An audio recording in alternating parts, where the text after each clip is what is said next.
Where's my bag? For the debriefing, which will happen, I think, 10 or 15 minutes, Lori will carry your iPad working around. It's okay. I'm leaving that over there. I'm just using my iPad. Yes. I don't have audio. Where's my bag? Your bag? Yes. You will carry my bag. Yes, it's there. Where? I'm going to move that. Yeah.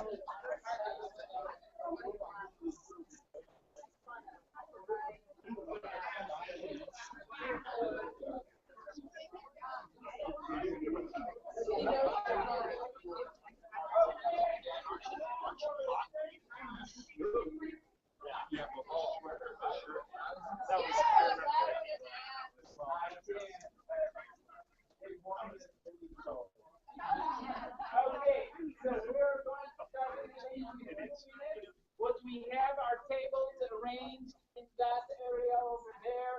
They are by teacher. So you can look at your schedule and see what teachers you have seen.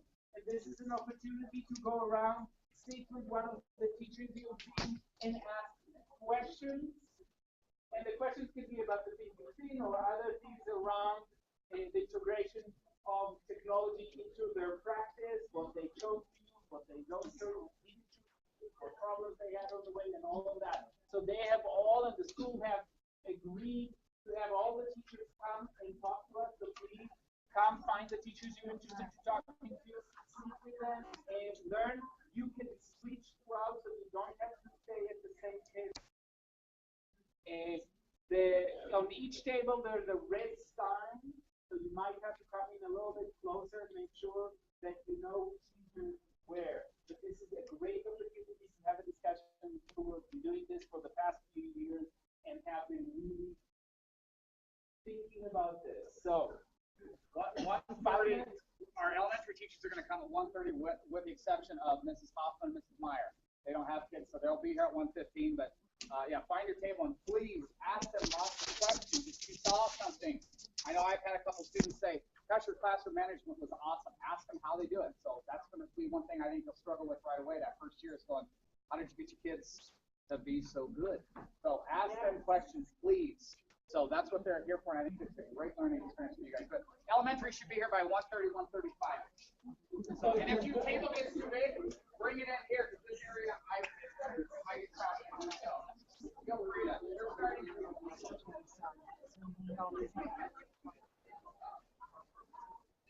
Was there any exception on this side? Okay. So this is what's going to happen. It's 1:15, or just about.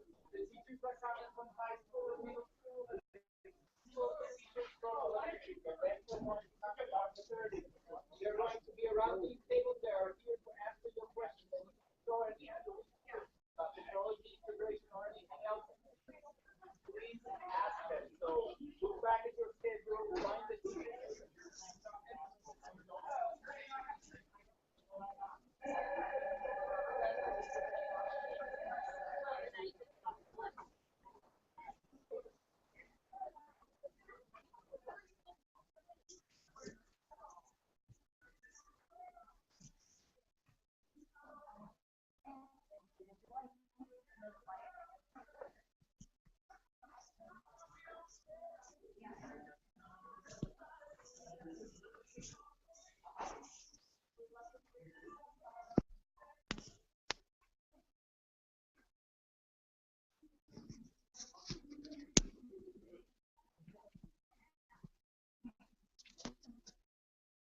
Okay, and we need to. So your microphone is working. Stand. Sure. Okay, so I just go up to a table and just actually just be an observer. Right. We need to make sure that we are. I can't see. Hold on. And if you're in here, you can check and see how many people are on. If nobody's on, I won't do it. Yep.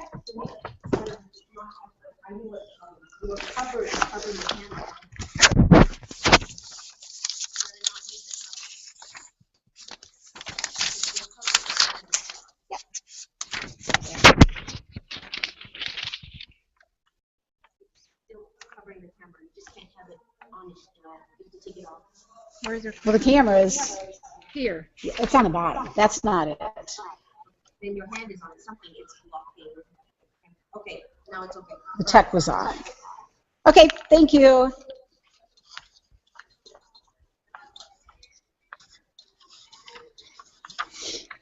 Shushan? You want to help me find these tips?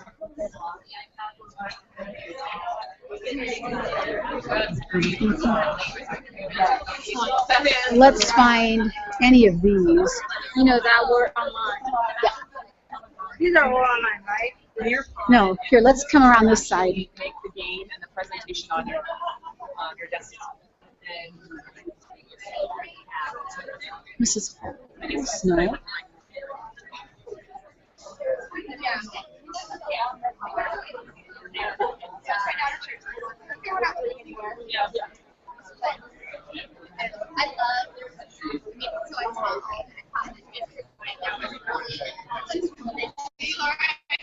I got the best.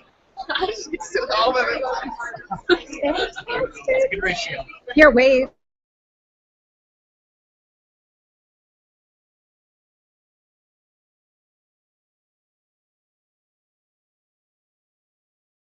Yeah. I don't know. Deoxyribonucleic acid. They're like, wow.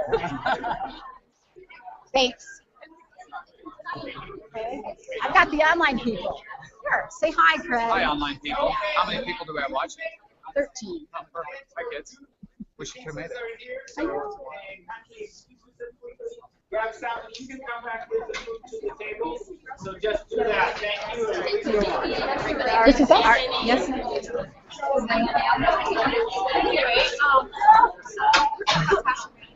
Oh, perfect. Yeah.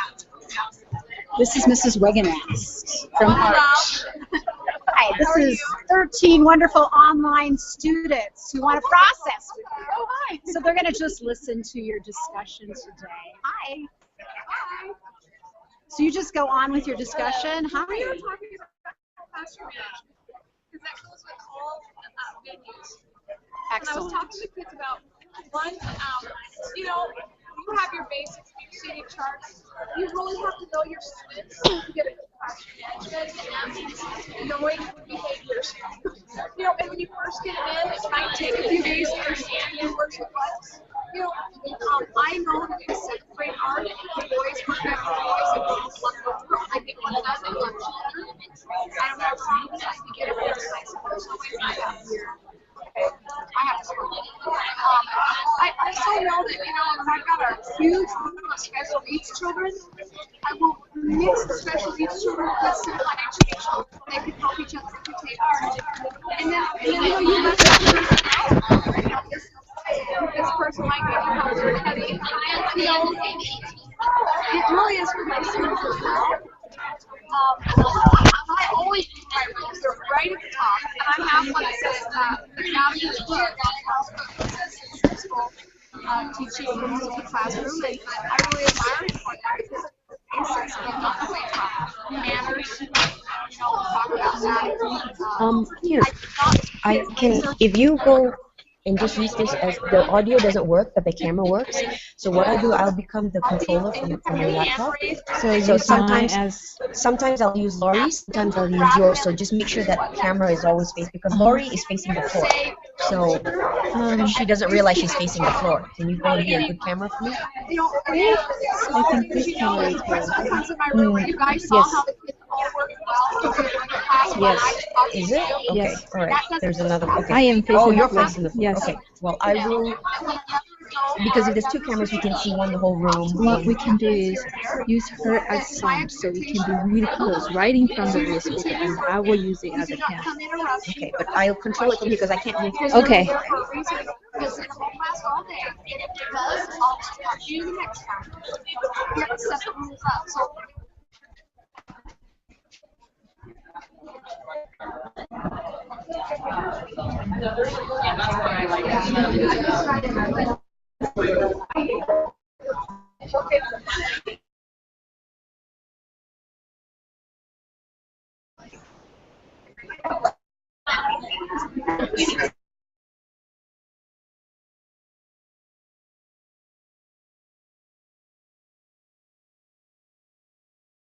certain teachers have expectations. We can use your as speaker, so you just put it right in front of her, so students can hear her clearly, and I use this as a camera. How does the camera you use it?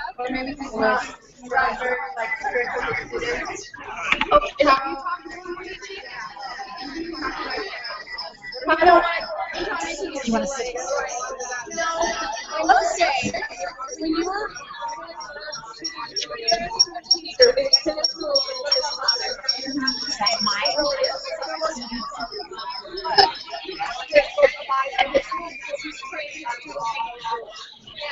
when you start to teach maybe and you reach the room and you say, hey, so this is the rule that I know that we're teaching it right now.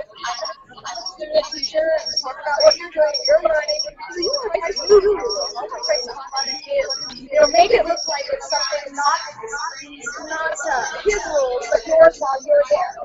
Because you have to respect what that teacher has set up for them to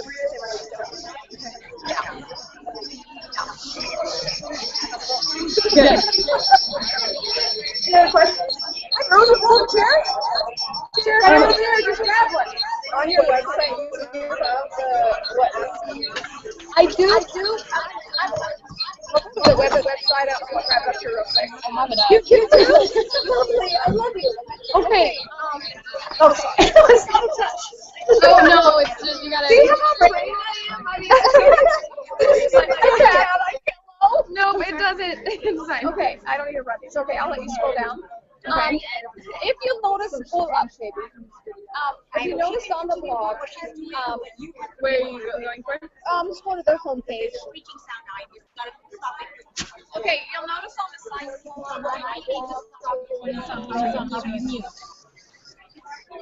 Here, you use two. There you go. Lovely.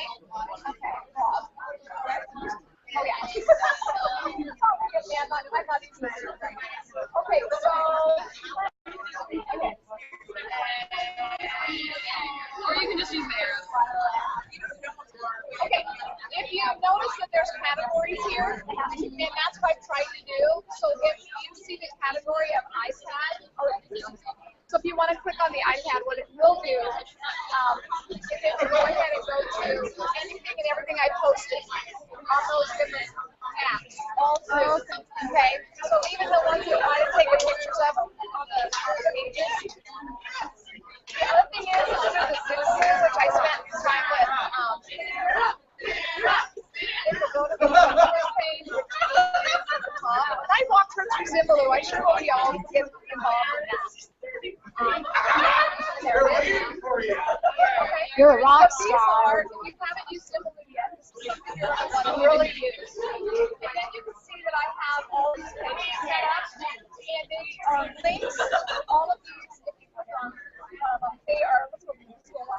they are links, videos, documents, all that you can just click on. Okay, so for instance, all of these refer to the middle school, then there's high school, you can use it for English or high grade. And so when I was showing her, you can click on this one I used in the 7th grade. This is me.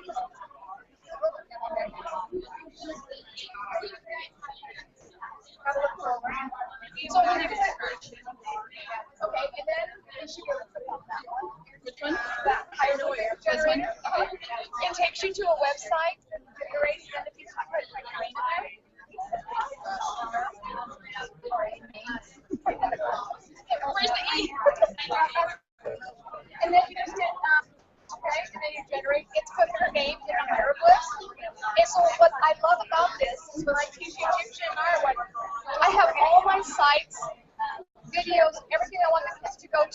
one page, and that's that symbol page.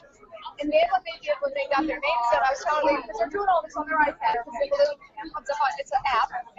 And then what they do, or they can go to out to their search engine. And then when they clicked on it and that came up, they take a screenshot. And then that's where they develop their art project name from, because I have them in the art project. Okay. So all of those, all the grades, all set up and changed all the time. And it's just a wonderful, wonderful thing. If you're not using Symbol yet, you probably don't want to get on that right away. I use it. You can teach college class or CCC at night. And I have one set up just for that college class, so that when I go there to teach, I'm on other people's machines and devices and so forth. And I want to show a certain video or want those kids to see, or I want to take them, and like last week we were talking about the elements of art. I take each aside right there, we were critiquing art. It's all there. And the other thing is it saves you time for research. Now, one of the things I did mention is, this is a thing link. That's one of those iPad apps that you really probably want to use if you haven't yet. So, once again, as I'm teaching the Navajo weaving, this is the history. So, it links over. That link will take you to, which I love. I take them to the Antiques Roadshow YouTube on here because they need to understand why is that particular Navajo rug worth, $250,000. Okay, they don't get it. So why is it ready? So, there's an Antiques Roadshow link. There's a link that shows the Hogans and their homes. This one? Yeah, you can see what their house is. You hover over the next one. Oh, wait for these rugs. They're huge. And then this one is, you go there, but it links to information for research. And then as you scroll down, this one has a YouTube video that shows one of the natives weaving and talking about tonight. And then we have a lip song we play on YouTube, and we have the Navajo Nation. Now, to me, that is what a student wants to go to learn about the Navajos, not standing up there talking, not showing a little video or film. This is interactive. They can also build their own, but what I like about it as an educator is I use it for me. So, and then we're talking about e-portfolios and so forth, so what the kids do, whether it's anything, this will hold documents you can link to you can have the kids link to their Dropbox documents or their Google Docs, wherever you're having your links. And then all those thing links can be used to hand into you. They just hand it in to me, and I've got all the documents. I've got their artwork, because they've had to take a digital picture of it. They also have to tweet that out. Anytime they do anything in technology, they must tweet it out. Okay. And I think the reason I said before that I like them to do that is because we are a global world of learning, and they need to understand it properly. A lot of schools are like, we're afraid to let kids, use it. No, you teach them how to use it appropriately, and they will. And when they don't, you call them and you discuss it. You have a little talk with them. Like you would anything they do inappropriately in the classroom. So, once again, now, if you're going to go to the workshop like that, I'll make it available for them to use. They can seriously grab that. And I have a handout that they have to fill out questions because I want them to write. They think when they get an art, they don't have to write. That's like gone. So no, you can also upload your questions on there. Or me, I tried one year when we first got the iPads. I was going to have all their questions on pages or one of the programs that we use here for an app. Horrible writing. I pulled it. Those are the decisions you have to make. This works great. Other things work great. When it came to their writing skills, I got copy and paste. I did the spellings. They were a disaster. So I went back to, we're going to do handwriting again. So they get an app or Keynote to go to get information from. They'd have to do their handwriting. And it really irritated them. But you know what? Sorry. You're not going to have an iPad in your hand everywhere you go. So, you have to balance that. What you're doing in the classroom. Really great questions.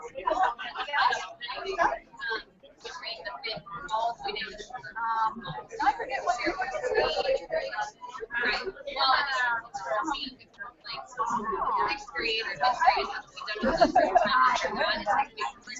are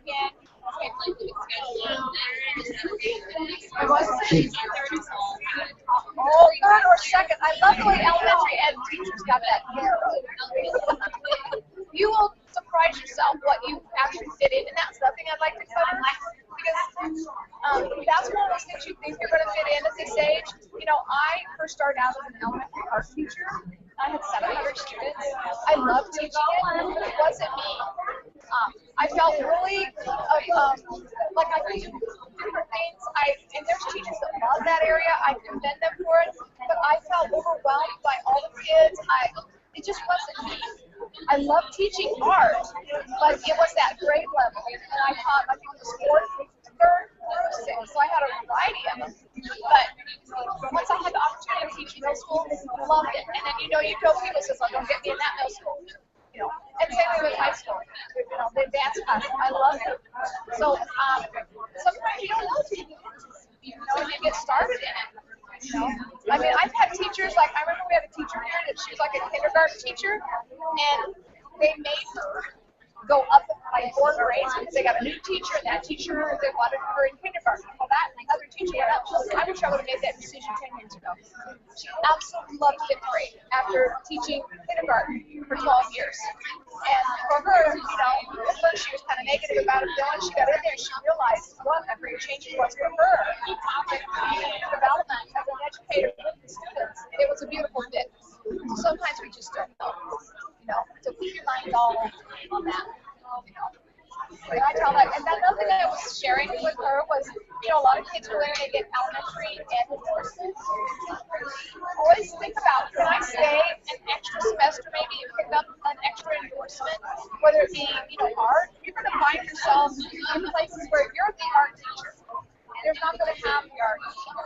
You know, or maybe it's music, or maybe it's PE, or something, ESL, because you're going to find yourself in smaller districts or districts that say, hey, you come in and all of you apply, and you've got an extra endorsement. I'm pretty sure we're going to look at you because we need you.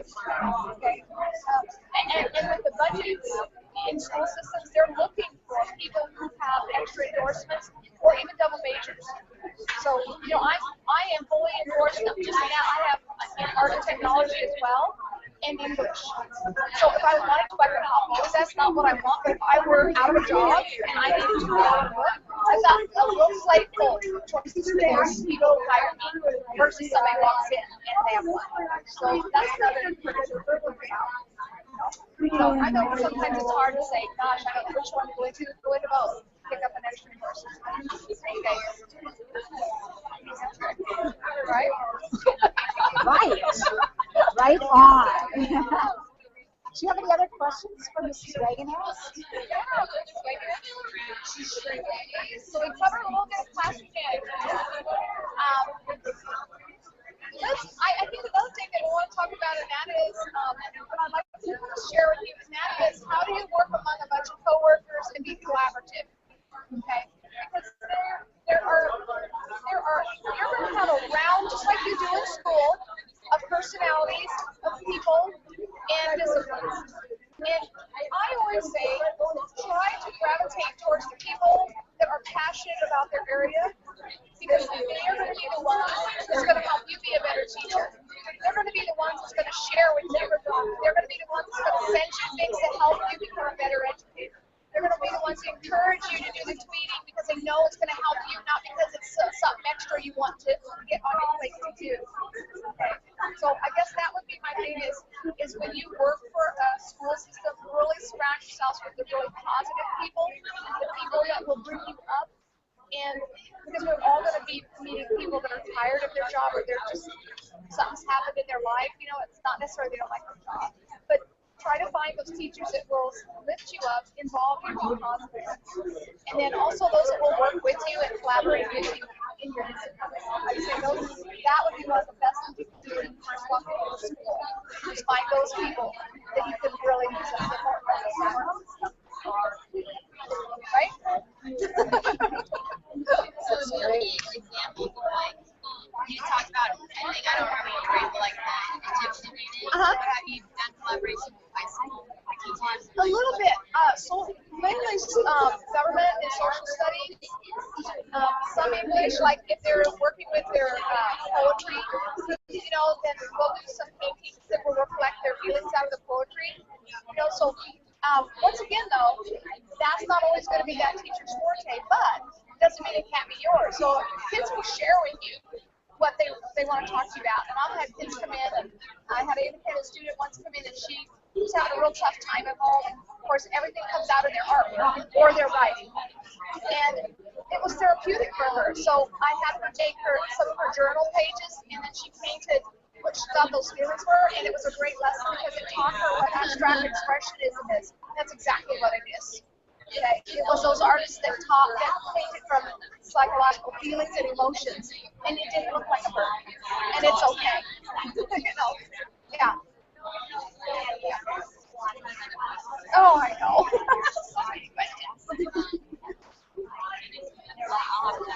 Well, you just keep thinking. How do you find the apps?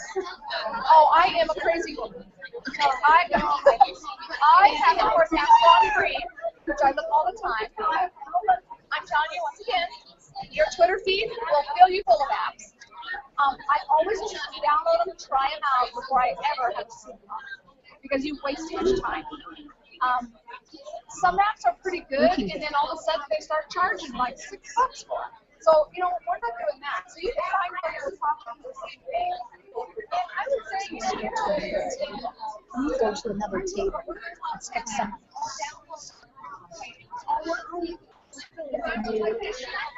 You can stay. I'll have to move because I'm.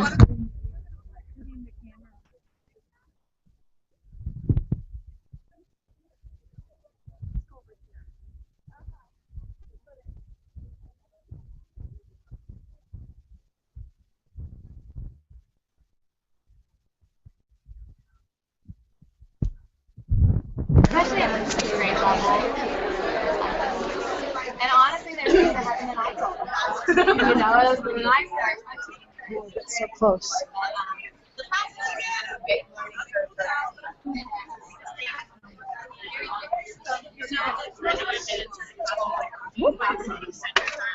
Thank you.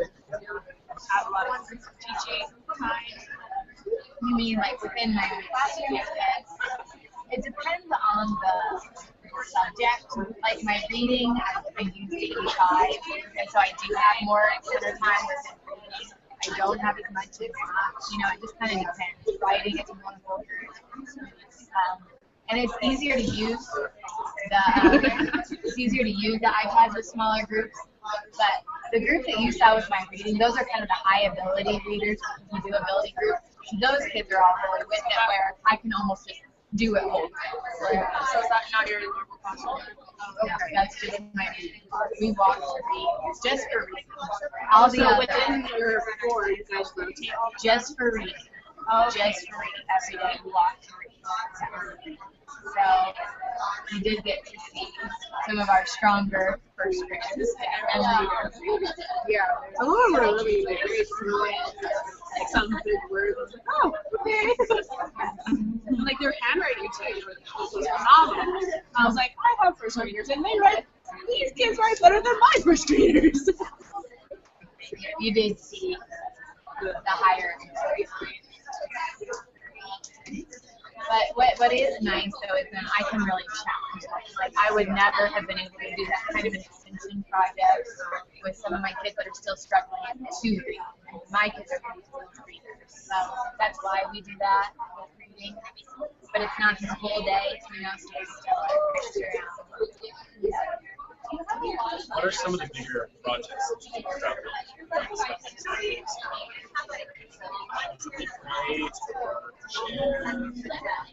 This animal project is one of the bigger ones that you saw, just because there's so many online resources that works well. I think, like with social studies, we've tied in some things with maps, like Google Maps, like since you can actually get like a satellite view, you know, of our town of Aurora, you know, and they can pick out their house. We've done some things like incorporating that and like labeling outlets and some other things. That's a pretty big one. We've done penguin reports before in some of the other classes, more with writing, and then they've done little telegons.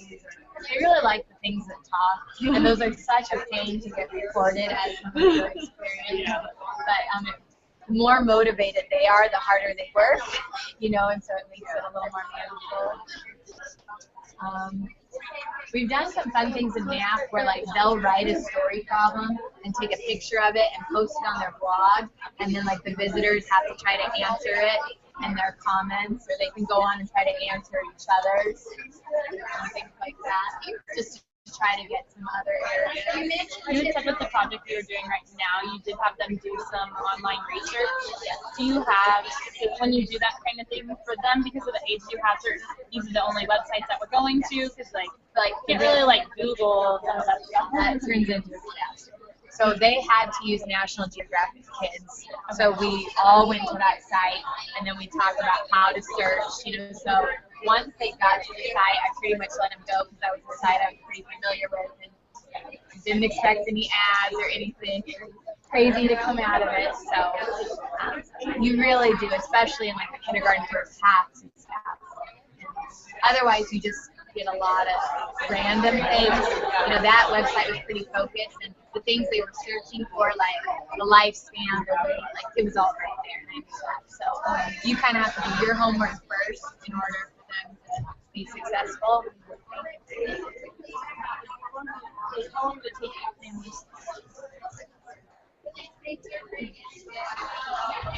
Really not that long. It's more trying to schedule it out and make sure that you can keep up with your pace and get it done. Like I said, the 3 weeks, our Wonders unit has all been about animals. So it's tied in really well, and animals are something that they're just naturally excited about. And so honestly, I got just kind of the format for the report off of Teachers Pay Teachers. It was a free resource of that. I'm always about the free things, but I got those, and then talked to our computer person, and I said, what apps do you think would be good? And he had suggested Shadow Puppet. Have any of you seen Shadow Puppet? That would have worked really well, I think, also. But I thought they knew these apps a little better. I was hoping, so that's why we did Big Quad. I mean, anything with technology, like when you say you're going to do telegami or you're going to do a they're like, oh yeah. So it's huge for the buy-in, because then you can motivate them really well. It's really easy, I guess. Do you often like combine like the written, because you had them write out all those sheets and then you had them do is that usually how you? If you want anything of quality, you have to go that slow. So like one day, you notice the top page was the boxes, it was an organizer. One day, that's when we went to the National Geographic Kids site, and they just took notes. But each box said, like lifespan or habitat. So like it was focused, but it was still pretty open. So just one day, we spent like 40 minutes, everything from getting out the iPad to get that page done. And then, the next day we carried it on, and they had a little page that it wasn't all in sentences, but it still was pretty broken down. They could make the connection from their notes. So then that was another day. And then the final day was just putting it all into a written format that then they could read. Because if you notice, there was one girl that was gone, and she missed the last step. And so thankfully, she was good enough that she could just kind of rattle off and put it together. Most kids would not be able to do that. And so that's why you've got to go slow to go fast, I think, piece by piece. Because otherwise, if you just throw it at them, some would be good, some would, I see more would be not so good. So this, I think, ensures that they're going to be successful. So you really go slow, go fast. Something that I noticed that like sometimes the kids might get distracted by certain stuff. Do you notice that like sometimes conflicting teaching time, or like you just have to like set up a time where you need to focus or anything like that? But that's going to be okay. Yeah. Especially in first grade. And I think I have the most trouble with them wanting to keep playing, keep doing things. So you really have to take hands up, or like the iPads, we say apples up, so you have to like turn it so that you can't see it. It just comes down to good management is good management, whether it's with technology or not with technology. And so if you have that in place, it does add another, like something like that. Is it even worth it? But it is. So if you're a student, since at this stage scaffolding is so important, do you just tell the rest of the class, you give the instructions what to do, and then you take that child and help them with that? sometimes, or I might even have to pull that child like in recess, depending on like the time frame of the project.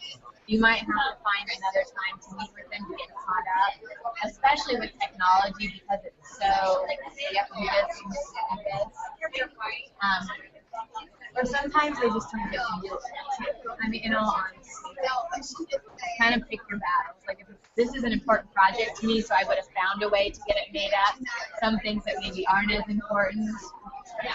Or theirs is a little bit shorter, or you have to make it work. That's how you survive in teaching. You guys have great questions. Are you all Concordia? Are you?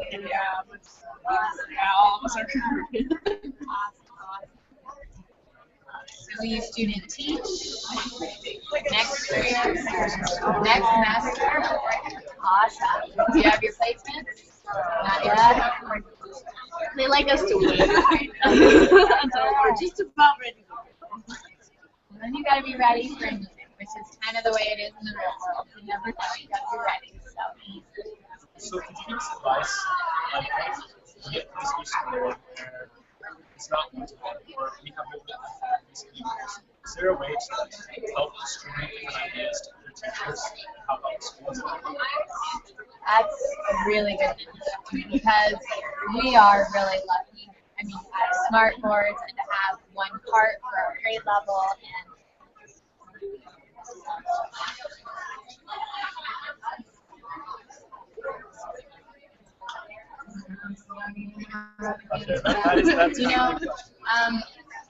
in my previous schools, we didn't have any of the technology that we do now, and we did a lot of combining classes. And obviously, they can't do as much independent type projects, so it'd be more, I think, class projects. Like we're all gonna do an animal, and you walk them through it together. I mean, you make the best of like what could happen. That's all you can do. And so instead of it being an individualized thing, I think we have to do more class projects or even more grade level projects. We've done some mystery Skypes with like some teachers in California, which the kids just love. And we've all just gotten hooked up with them through Twitter, and they've been very generous. And just like they'll take their iPad out and show us the ocean sometimes, and so our kids just go crazy. Well, we're not going to ask that teacher to do that 4 times, so we'll usually combine all as one and just do it once, like up on the smart board and have it the same way. So they love the mystery Skype. So I try it. If you don't know what that is, it's where you Skype with someone and they give you clues about where they're located, and then the kids have to try to guess. You have a big map out, and they're trying to figure out where they can be. And they really get excited about that. I hope I answered that. That's a very realistic problem. It's tough, but.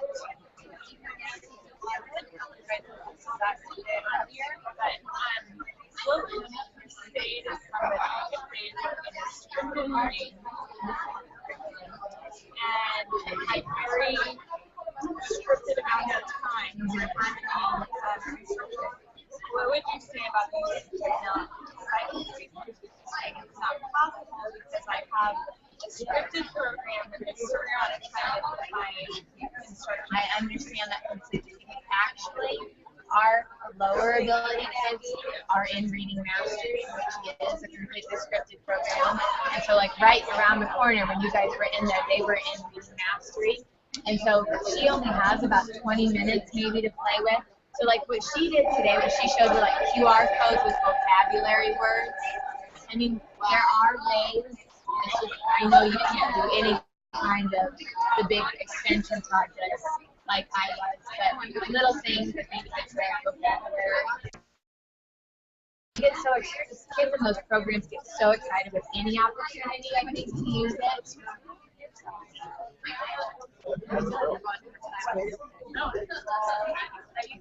What did I do with my coat? I know where it is. Okay. Good.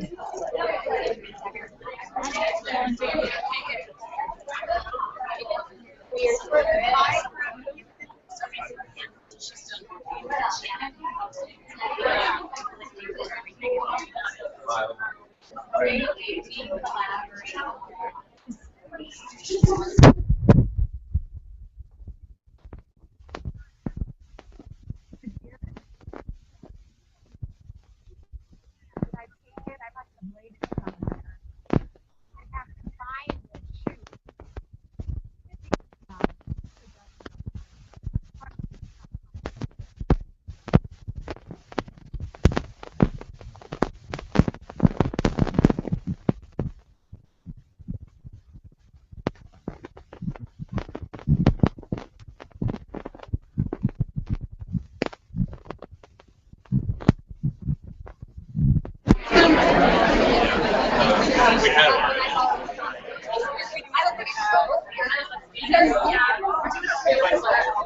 yeah, that mentality is from the age where information is scarce, right? And you hoard it and you might not get it before. Exactly. Nobody would know I have these books. I don't know.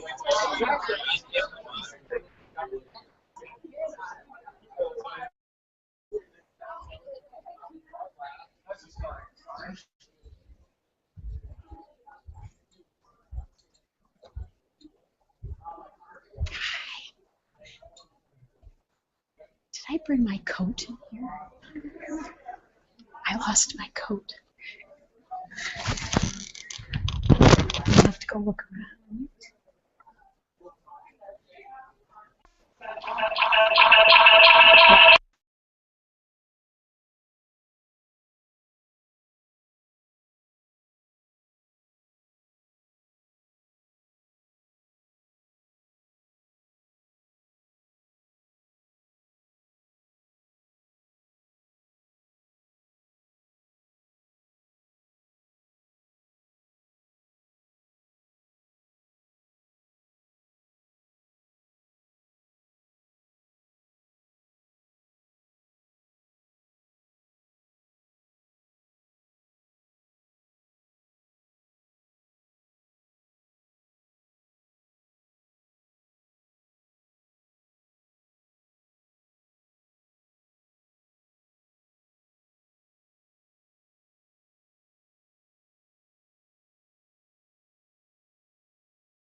I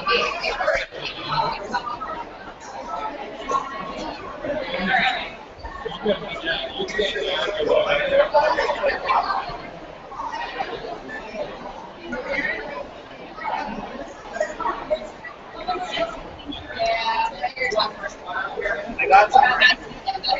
Look down to yourself.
If everybody can find this 5 minutes. Okay, we're ready for 5 minutes. Leave it on there for 5 minutes. And lose it.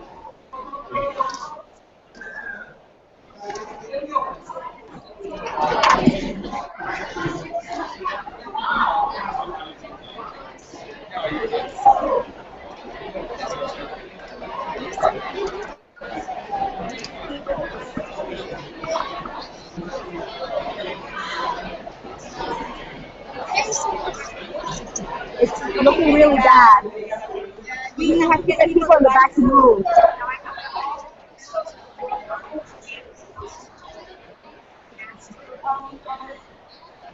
We need to do these because it's really showing. We need to get people in the back. But it's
Okay, if you're coming in, please come into the front.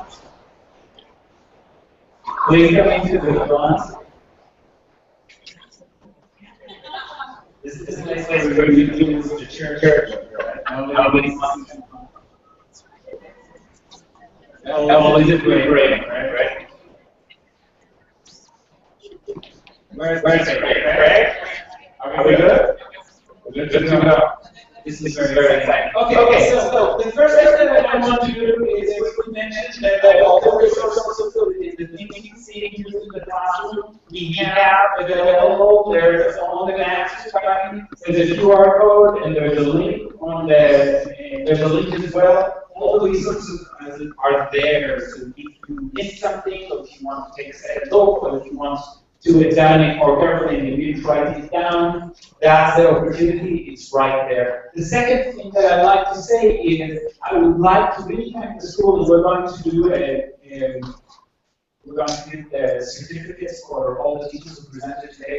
And we've never done this way. I've not seen many places where it has been done. I say that carefully, probably somebody for me, but for us to also go to the also go to classrooms or stay when something people, here, come in, watch it for an hour. With technology, that doesn't always work. That is very, very special. And I think that the very groups in this school that are working hard at it, and teachers who have really thought through these problems and are really good at it. And earlier today, I was asked, what's the perfect school? What would the perfect school look for you? And what do what would it have? And I said, well, a perfect school is really a place where you are experimenting, where you try next things, where you're not just reflecting on your world. So I think this is one of the things that I saw today. So let's big thank you to all the teachers and the administration.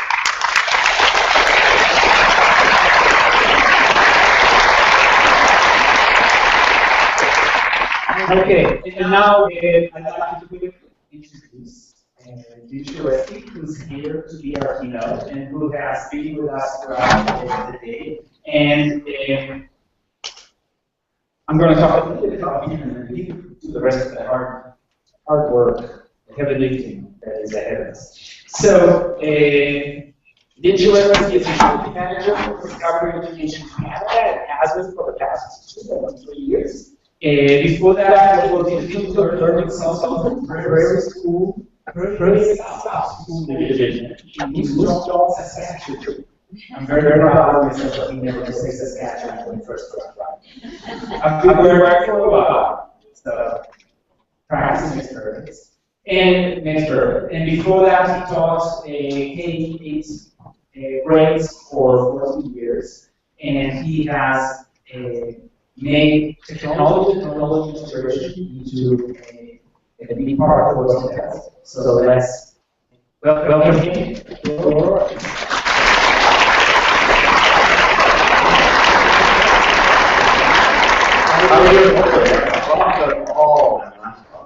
Thank you.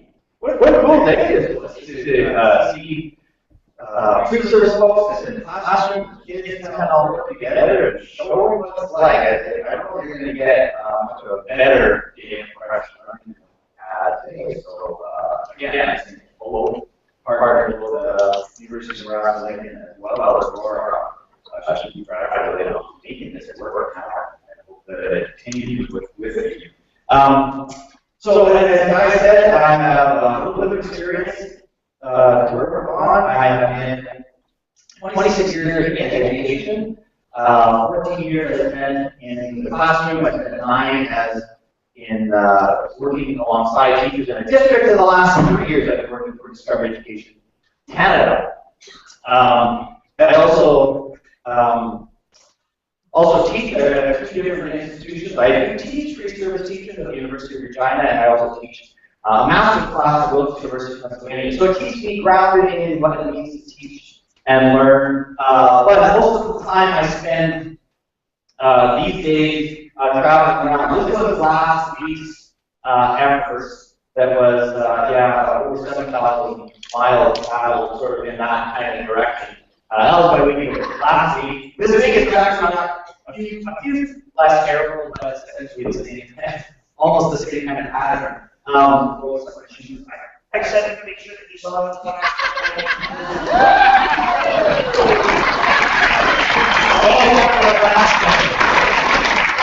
I wear. More importantly than all of those things, there's my mild travel. More importantly than those things are these folks who are really sort of the most important people that I deal with. And not everybody does this, but sometimes I have my youngest daughter ask me, who's your favorite? And there's a right big answer that usually is like, they're all the same. I don't usually, I have a rank of them. Number one, my wife, that's like he's been married for 30 years, that's number one. Number two is my son-in-law, Matt, because that's just because he makes sure that I'm happy. He's very cognizant. The other one's kind of cognizant. That just happens to be ranking badly. She happens to be before, those numbers are split. And oftentimes they split. Usually has something to do with financially. My son, he actually was not one time the day that he actually got a paying job after 5 years of university. That bumped him up to number one. So that's how you move around in my family. But anyway, so many of the things that I know even when I shared earlier with some of the students, that my lens still is as a parent, and what I think about what school should be like for us. You know, I have youngest is still in high school, but thinking about their experience in school, thinking about my experience in school, thinking about what the future could look like. And the powerful thing is that you don't wait around anymore, that this is today, we have opportunities that we never had before. And it's interesting looking back at how people have predicted what the future of learning can look like. So here's from 1964 to 1965, this was at the World's Fair. This was sort of a projection of what school would be like. Is that people would be sitting around in front of these computers and doing this sort of interaction with the digital kind of space. And in a sense, you know, it's not even a million miles off their prediction. But on the other hand, what saddens me about that picture is that still this what's missing from here is a relationship. Missing here is a connection between the beings. And that's, to me, what I constantly look at and think about technology, is how does technology make us more human, not less? Right? And I think that's a really important criteria that I place on how I use technology in schools. Does this make us more human? Does this in some way connect us in deeper, richer ways, or are we removing a human element that really is? So that's sort of how I was to see it. You know, today, right now, this day, there's never been a better time in human history to be a learner. If you want to learn, the day is the day. There's unprecedented access to information, to people like never before. And yet, at the very same time, that's true. This is also true, that there's never been a more challenging time for school. And the interesting thing, you know, all you research teachers, is you're in a really difficult situation because you have grown up kind of in an older model where school was a place that you had to go to learn. You don't live in that place anymore. You don't need to go to school to learn anything. And it's really questioning, what is the role of a teacher today? It's not the same role as it was when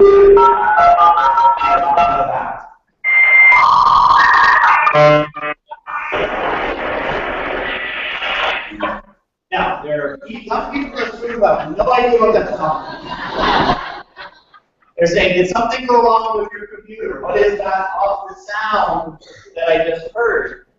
But for those of us of a certain age, you know exactly what that sound was. That was the sound of magic. That was the sound of, wow, this is incredible. That was the sound of, okay, I'm going to be online for a while, don't use the phone, it's not going to work. That was when you click the button and hoping for a picture of a cat that came across like this slowly. And you made coffee, you go around, and you came back, and there was the picture, and you go, wow, this is amazing. It's look at it. And yet, we knew this was something different, something we've never seen before in human history, that allowed us to have information come into our home and allowed us at the same time to interact with this in ways we never had before. And the challenge that faces us as a society is that we've got media, huge media shifts as a species before. The first being the printing press. Printing press comes along, 1500, and it really transformed Europe at the time. It was a completely different way that messages, that ideas could be shared, Google type happened. But that was happened over centuries. It took a long time before someone had a book in their house. And so the impact of that, while it was transformational, took a long time to actually happen. Nobody knew. It's not like everybody in the world at the time knew when the printing press was invented. Probably was 100. There's probably people who lived here in that generation didn't even know what it was because they hadn't quite reached it. But it didn't happen. The 19th century, 20th century comes along, we have television, broadcast media, which transformed Western world primarily, but everybody had the attention. And again, that's a little bit short time frame. We're thinking about, broadcasting now is not even really 100 years old. But still, we had decades of people had television in their homes before it sort of infiltrated all society. This has never happened. And I realize that for many of you always had that. But those of us have seen what differences it's made in our world. It's shockingly fast. And they're in this real intimacy of trying to figure out what it all means. And you can see examples, you look directly at examples in this industry of impact, I think the newspaper industry primarily, who's really got to transform what it means to do publication. And the story that tells us from the New York Times was 2,000 years ago, the New York Times says you should take it online. So they do that, and they think this is one business model. We can sell hard copy, we can sell digital, we can subscribe to mobile. This is great, not going to be awesome. So what they don't take account of is something different business. And specifically, the story that triggered some of the thinking was the fact that a young kid loved the columns in the area. I think you'll still see the columns. They cut it in different columns. Anyways, he loved recreating his columns every day. What we started to do was, as he subscribed to the New York Times, he would copy Dave's entire article and paste it back on the blog, now giving away that content for free. To which Gordy Constant, the editor of the Times, said, when a 14-year-old kid can blow up your business in spare time, not because he hates you, but because he loves you, you have a problem. And I recognized, wow, what do we do about this? This is digital thing, this is different. We hadn't anticipated that this was happening. And then find back to whether it's citizen journalism, all the other things that we're not going to use newspaper industry, realizing, wow, this is different. This is different. So the New York Times is a great example of somebody who's rethinking what it means to be a newspaper in 2015. It's not the same. And traditional journalism, while still in place, will look different.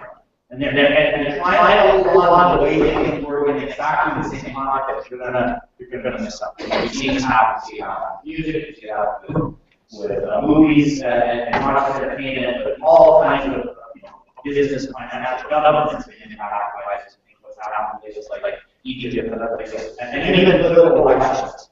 I mean, if you want to do a great study of political elections in 2008 versus the election, say, 2000 before that, the impact of social media and all that, it's different.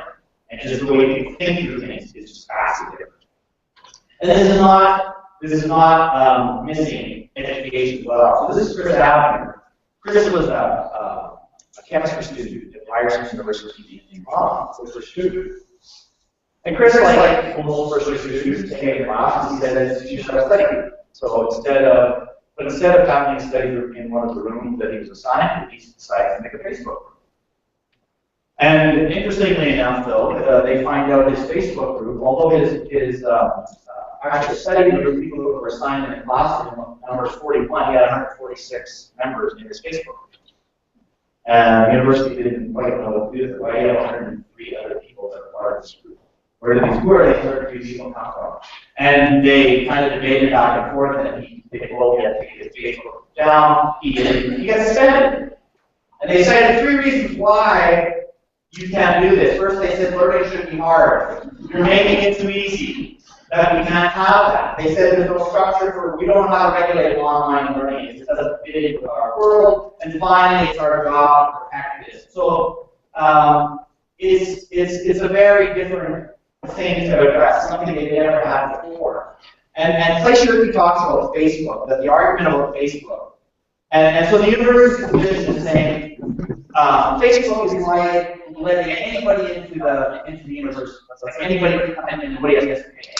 And Chris argues, no, Facebook is just like a study group. It's just a place where people go. There's this debate. And what Clay Shirky says, it turns out that Facebook is just like Facebook.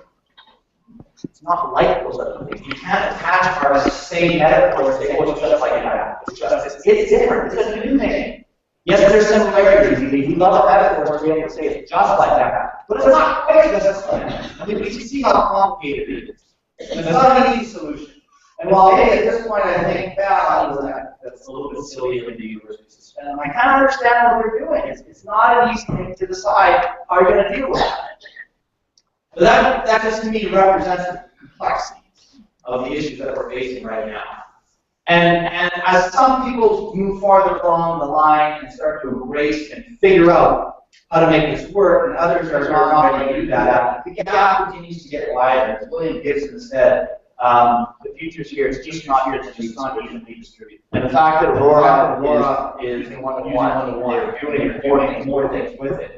It's not easy, because there's a lot of places that haven't figured. They're still trying to wrap the gap between one school and another school. And I travel across the country, and I see people that are really trying to do something. They keep doing it thoughtfully. Others that just, I can't wrap my head around something, and the gap between learning is so great. And as I mentioned the folks before this morning, talking about the role changing, primarily I think about teachers. Most of us, when I took my college education, I thought of myself as an instructor. Teaching was about instructing people how to do it. That's what I learned how to do. I learned in methods class, all those things about how children learn and how you need to teach. And that represented to me the majority of what it meant to be a teacher. I don't think that's the majority of what you do anymore, because a lot of that we can take away. We can take it away. We need it.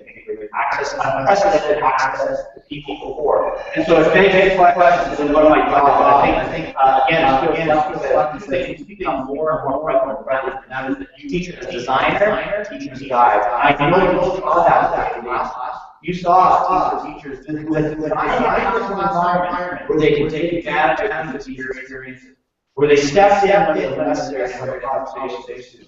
But you probably see a whole lot of teachers standing in front of kids simply instructing how to do it. Because if I'm standing in front of somebody who's teaching me what it is, part of me thinking is, I'll let you say else be a little bit.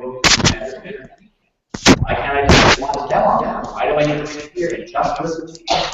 Because if that's the experiences that kids are having in school, that won't last. Because they don't need to be here to do that. So what should school look like? What should the future of school look like when that's not the only thing? And again, please don't hear me say teacher and expertise is not needed. I'm not saying that. I'm just saying there is more to it than you just doing that. When I started teaching, you could get away with that. Because there was nobody else to teach chemistry. Where am I going to learn chemistry? It's either you or the textbook. Those are the only two choices. And usually teachers were hopefully a lot better at the textbook than they were. That can't be your only job. So how do I do, what does that other thing look like when I'm designing and when I'm guiding instruction? And on top of that, I would add the other complexity to all of this is that, again, teaching in schools has been primarily about an academic experience. It's about learning stuff. And yet more and more our students are coming every day with all kinds of needs that go way beyond the scope of academics. And so as it said, in teaching, you can't do the Bloom stuff until you do the math stuff. Have to take care of the students' needs. And I didn't have to do that as much as my wife, who's a veteran teacher now of 25 years, has to do that today. She has to take into account what the emotional and physical needs of her students are, much more so than I had to do when I first began this job. And that's something that you're going to have to think of course. How do I address the fact that my kids are coming, whether it's hungry, what their needs are, what the issues are, and at schools now, And again, you can argue that parents should be doing more. Yeah, they should. Certainly they should. Yes, but that doesn't change the fact that they're in your classroom today. And if you just say, well, someone else should be doing that job, sorry, you got them today, they're in your classroom, you got to deal with it. You got to figure out how to help. And that certainly adds a level of complexity to the role. And again, and the other complexity is that we're shifting. We're shifting even in the way even in the verbiage that we use when we talk about schools. It used to be that these were sort of the tenets of what schools were about, being compliant, conforming to what people did. Test scores were the most important things. And again, it's this mind your own business set of learning. And that's even shifting as we want to include other ideas, things like collaboration and creativity, and really living talking about what lifelong learning is like. And we're at this crossroads where there's still some competition between those two. And it's not even that the other side, there's nothing there that's useful. I just don't think conformity and compliance is as important as perhaps it was in a factory world where people went off to work and just did the job they were told to do. For most people, that's not the job that you're having, just doing what you're told. So how do you develop students that can actually, people that can collaborate with other people, people that can be creative, that can come up with those solutions? And in and all around that idea of engagement, thinking about why we do what we do. I was in New York City this summer, and I saw this little guy. Just the look on his face just said, that's just such a moment that I think we all strive for. And Mike Barrow said that if you can crack the problem of engagement, which isn't just about are you paying attention, but are you fascinated by this? You crack it. We had a discussion with the math people this morning, and talking about, I really think what really bothers me about the way people speak about mathematics is when they say things like, you're going to need this for the next term. You're going to need this for that. And it's always a passing off to, well, you might need it someday, you'll need it for that. Instead of saying, how about math is fascinating? How about solving problems is really cool?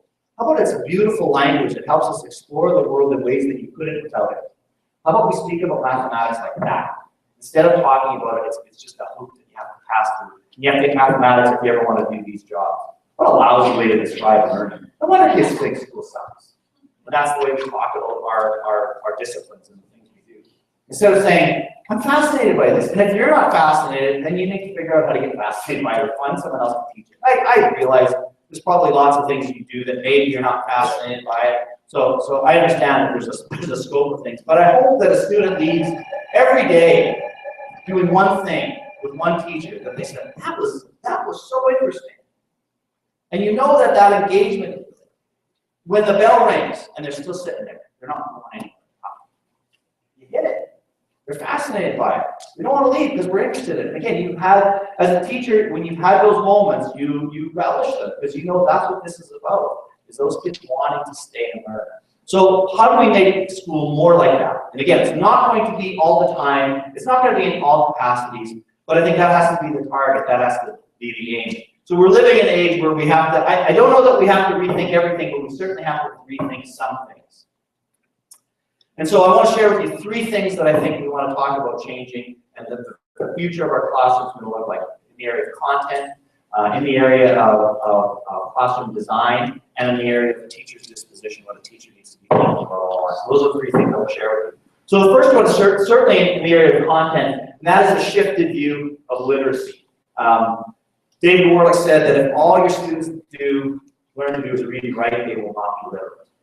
And this is where this kind of shifted thing is happening right now, where we still have people that speak about literacy in terms of reading and writing.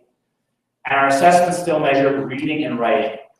But if you actually look at your Nebraska curriculum, which I had just had a peek at, it replicates a lot of curriculums around North America that talk about multi-literacies. The fact that reading and writing is, yes, important, but other literacies are important, are just as important. And this is not a hierarchy that we have.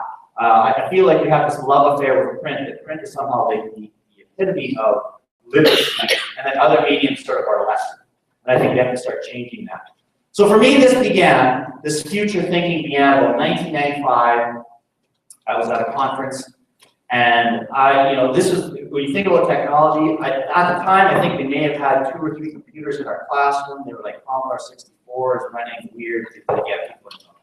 Some of you know, but this wasn't an age of a lot of technology. But I was teaching 1st grade at the time, And every week on Friday afternoon, I don't know if first grade still does this, we had show and tell, and I hated show and tell because it was so boring. These kids were not very good at communicating, and I did it, okay, 15 minutes is up, this is all I can take of this.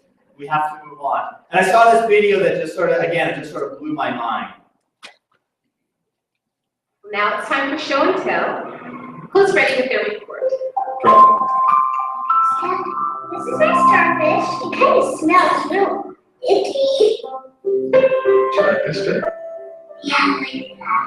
I really like sparkling, but the water is still wet up my nose. And sound.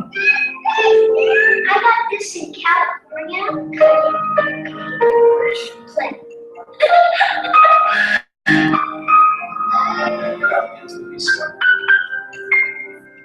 Gavin, you're next. Lights, please. Oh my God. Macintosh gives you the power to create the most amazing kind of media. The kind you use.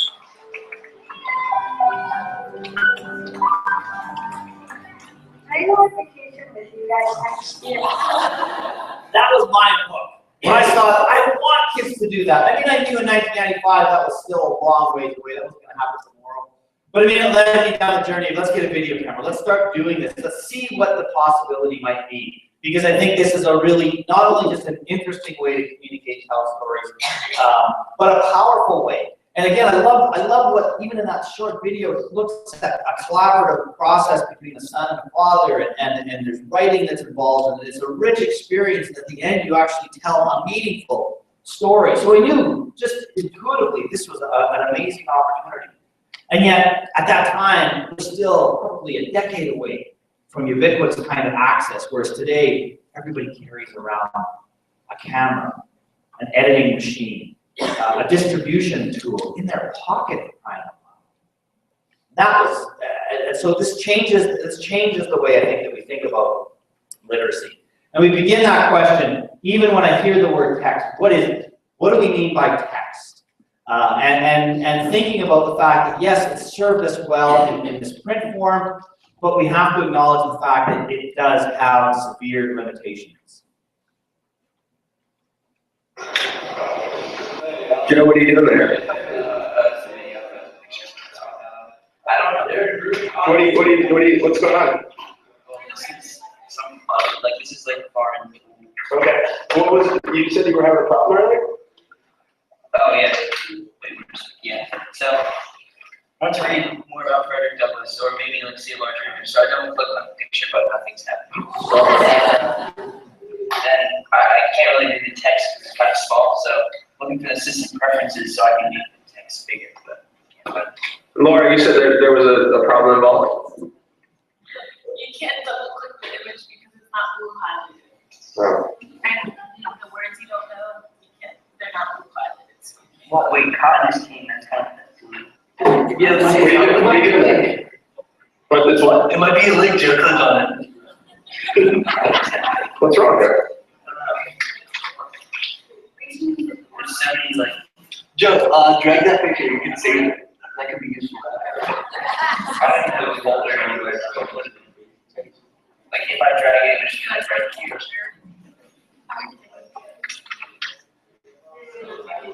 How are you doing that? You're like changing screens. You're just clicking through? What's going on? It's like micro-technology. No, I'm just very Okay. But it's like micro-technologies. So you see, you get the idea, right? The fact that we have to understand that text is changing, and the way we interact with even text on a page is being influenced today by the access that we have to do things we couldn't do before with that same kind of technology. And even print itself, even words, and even print on a screen is changing. And I think part of it's changing when we think about social media, for one. And how we read and learn social media. And for those of you, I think most of you understand social media, but for those of you that are still kind of wonder, let me just sort of give you the quick definition of social media. So if you're not sure about Twitter, Twitter is basically a place where you can keep status updates like I'm eating bacon. Facebook is more around things you like. And personally, I like bacon. Then we have Foursquare, or LinkedIn is a place where we can actually talk about our skills. Eating bacon. Foursquare is a location, geolocation, where we can tag where we're eating. And of course, then we have YouTube where we can actually make videos of you watching eating bacon. And don't forget Instagram, you can have vintage photos on Facebook, which are always fun. And then, of course, the ever popular Pinterest, where you post your recipes of it. If you work at Google, you can use let people know that. And then finally, now you have Spotify, where you can talk about people listening to music about bacon. That's kind of it. That's sort of social media. I make fun of it.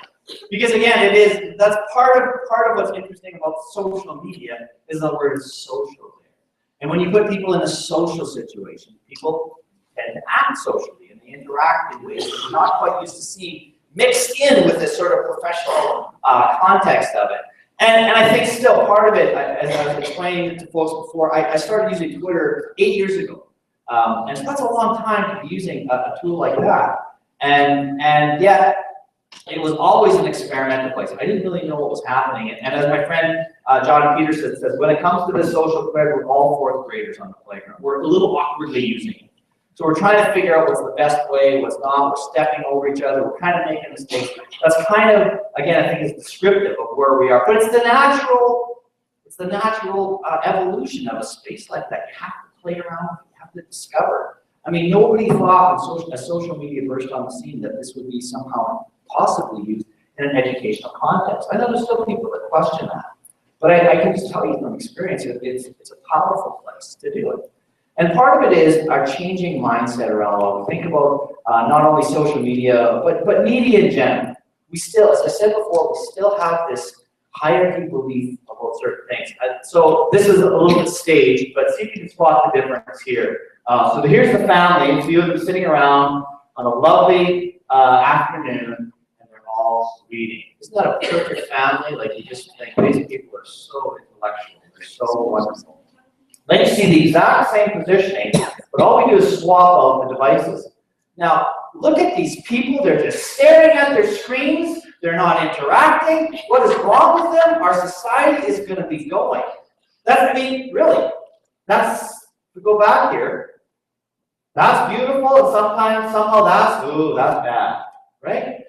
There's a sort of an ephemeral reaction that we have to that because of what we believe and what our perceptions are about what's on a printed page and what's on the screen. And yet, when I look at it, what I think is actually most appealing is when I see that, when I see people actually doing both of those things. And that's certainly a lot more possible in front of a screen than it is in front of a printed page. I've heard people talk about the fact that if you want to know what people talk about technology, what's destroying community, people are isolating. Well, I'll tell you what, if there's the technology that did the most to destroy community is the book. Because when people had access to a book, they no longer had to go to a place together to listen to something. They could go in private and learn. They didn't have to gather at church to hear someone speak or a college to hear someone. They could do it by themselves. And the book was the thing of any technology that moved people into more isolation was the book, and yet somehow we still revere it as. And again, I'm not saying that reading, don't hear me saying reading is not good or anything else. I'm just saying let's question the way in which we perceive this thing, because some of these beliefs are holding us back. And yet, as we see society move before we know that the divide now is between people who can actually read and write with media and those who can't. And looking at media even itself takes some skills that unless you understand how the medium works, you're going to be left out. 3 balls and a strike to count to Brent Johnson. 1 out, top of the 7th inning. Fresno 2, Tacoma 1. Santos in a jam. Johnson his first year at AAA from the City Deal. That's one out. He's down the left field line. Towards the corner, and this ball is going to be. It's not Jake Wall. That's the ball girl. Jake Wall in left field can't believe it. And look, she shows him up. She just sort of tosses him the ball. Says, take that, Jake. I don't see you making the effort. That was fine to the catcher. He can't believe it. Let's look at that replay. Oh, my. What an amazing play. And then look at her sitting there saying, no big deal. So my father-in-law, a big baseball fan, emails me that video, said, this is amazing. You should see this. want to be excited, but of course I'm saying, I don't know. How many people know right now that they would have a strategy to determine whether or not that was real? How many of you know in 10 seconds you can tell me whether that was real or not? Not just by intuition, but you would actually prove it to me. I mean, if you don't have the skills to do that, I think there's a lack of literacy around that. Like, how do you know that that's true? And again, we see media all the time coming our way. And yeah, intuition is powerful, and it's probably the one that makes us say, wait a minute, that's probably not true. But unless you can use a tool like Snopes and go on and look at hoaxes, and again, if you've got grandparents that are emailing you with Nigerian princess and stuff like that, and you don't have hoax, and you don't use Snopes, well, either they're buying this stuff or they keep sending you all these fake things, right? So there's a tool. Knowing how to search, knowing how to find information, knowing how to back check that, knowing how to look at a number of different sources. That's a new skill we never had before, because the premise was, before this medium came along, that whatever I read in the newspaper, whatever I watched on television was true. When the newscaster, Walter Cronkite, or Dan Rather, whomever, said it, we believed it. What else? I mean, what else could we do? They were credible people. They earned our respect, whatever, over time. But I think we should have been teaching this all along. When you open up a textbook, we believe the textbook was true, instead of looking, who's the author of this textbook? What's their bias? Where'd they come from? Why are they saying these things? We should have been doing that our whole lives. Now we have to do that. We have to be able to look at media and teach children how to look at literature, how to look at media, and understand whether it's true or not. And part of that learning comes through creation as well. And again, the fact that we have this in our pockets means that we can now communicate and share in ways we never had before. We can talk about our learning, we can share that, we can document that, we can participate in ways that we never did before. There are super colors and it's the free shape gives its function, which is tertiary structure. Some functions are it provides energy for the cell, Helps build and repair muscle tissue. transports molecules into and out of the cell. Forms cellular structure. It's an important part of the Good. Yeah. So just even the ability that we have to communicate using these tools really speaks to the fact that I don't know that those kids would actually be as interested or excited in something like that if you told them to write that down. So using these tools really thoughtfully about how do I get kids to talk about learning? How can I use this tool that I have in front of me for them to share becomes a really important idea. And again, it builds to bigger and bigger things that we can get kids to create things they never could have created before. Here's the history of the world in 2 minutes.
powerful use of media. And you wonder, what does that kid learn in that? There's tons of learning that you don't happen in the background. And I've shown that history teachers have said, yeah, we got some stuff wrong. Well, of course, they're kids. But what a demonstration, and what an interesting way to lead to a conversation about, why did you choose that image? What was that about? Tell me what you thought about that. And do you think a kid doing that is actually going to be interested in creating something that's meaningful like that? The opportunity to take these new tools and create meaningful content that matters, that's able to be shared. Again, unprecedented. Never had that ability before. When there was no way that anyone was ever going to see any of the work that I ever did in school. And part of the underlying message about that is it doesn't matter.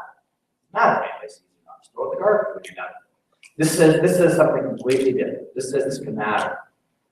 So rethinking content, rethinking the way in which media can be used in powerful ways for learning, I think is really important. And I would argue this, that if a student goes a year without creating some kind of a video, it would be like going a year without writing a story. Like, there's no excuse anymore for them not to do that. There's just no excuse. So how do we do that? How do we begin to say that writing a story and making a video are equal? It's not, oh, one is better than the other. I would argue that emphatically, we need to do both. We need kids to be able to do and create both. So the second idea has more to do with design of a classroom. And it's actually not so much something new of the future, but it's more of a renewed sense of community and why community matters. And I think this speaks to the fact of why do people come to the same building every day together? How are we taking advantage of the fact that they're here together? They're not at home taking this in an online context, which again, it doesn't exclude that community can't happen in those places, but you have something special when people are together. And this struck me when this began to be something that I realized was important, was when I first actually began teaching online in 2007. And I hadn't started the course yet, it was posted online, and I had a student email me asking me this question: can you just send me all this assignments ahead of time? And I didn't have a good answer for that at the beginning, because I thought, oh, I hadn't thought about that. Because again, part of why kids take an online course is so they can get all the work done and hand it when they're done. And I get it. There's certainly advantages to that. But that wasn't the kind of course I wanted to teach. And so I thought it through and I said, no, you're not going to do that. Because if you do that, you are missing out on the opportunity to learn with and from each other. And that was, to me, integral to what it means to be part of a classroom, to what it means to be part of a course. Otherwise, we can go back to a correspondence model where everybody's on their own, back to that 1964 image of people just sitting in front of a screen, just interacting with a device of some sort.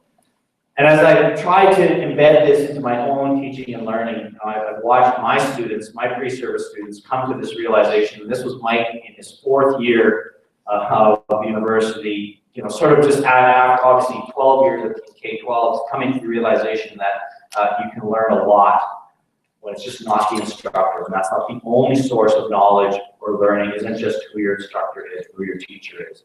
And that, to me, okay, you got it. This. And how do I do that? What does it look like when classrooms don't just rely on teacher, instructor as the source of knowledge? What does that look like? And again, understanding that the world we live in, the walls are gone.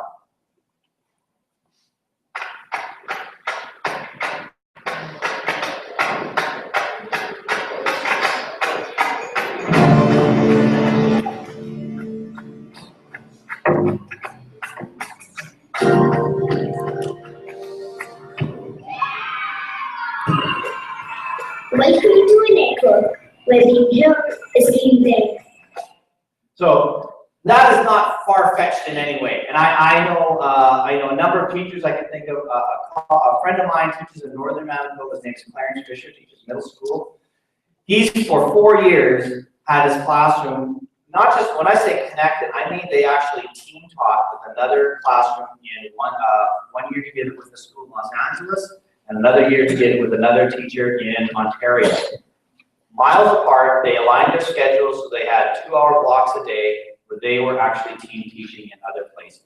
And their kids were teaching each other, teachers were teaching other kids, and they just really, it was his way of saying, living in a remote part of Manitoba, that it doesn't matter where you live. He calls his blog Even From Here, because he wanted his students to realize that geography was not a barrier to your learning, and that you could connect with people within your classroom and beyond that. And that's a mindset shift, again, that we have to get out of. The whole mind your own business model of learning, where heads are down, eyes are on their paper, keep your head down, don't talk to your neighbor. When you say those things to children, they get the impression that collaboration and interaction is a bit of a negative thing, and it only happens when the teacher gives you the green light, instead of making that the dominant culture.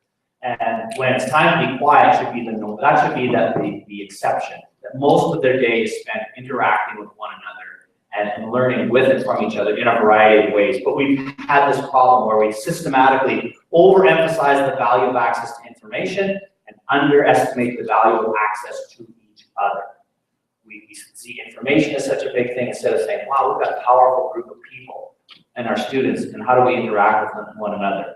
And I would say in today's day and age that we need both relationships and content. Both matter, but so does the order. That is important. Relationships should come first.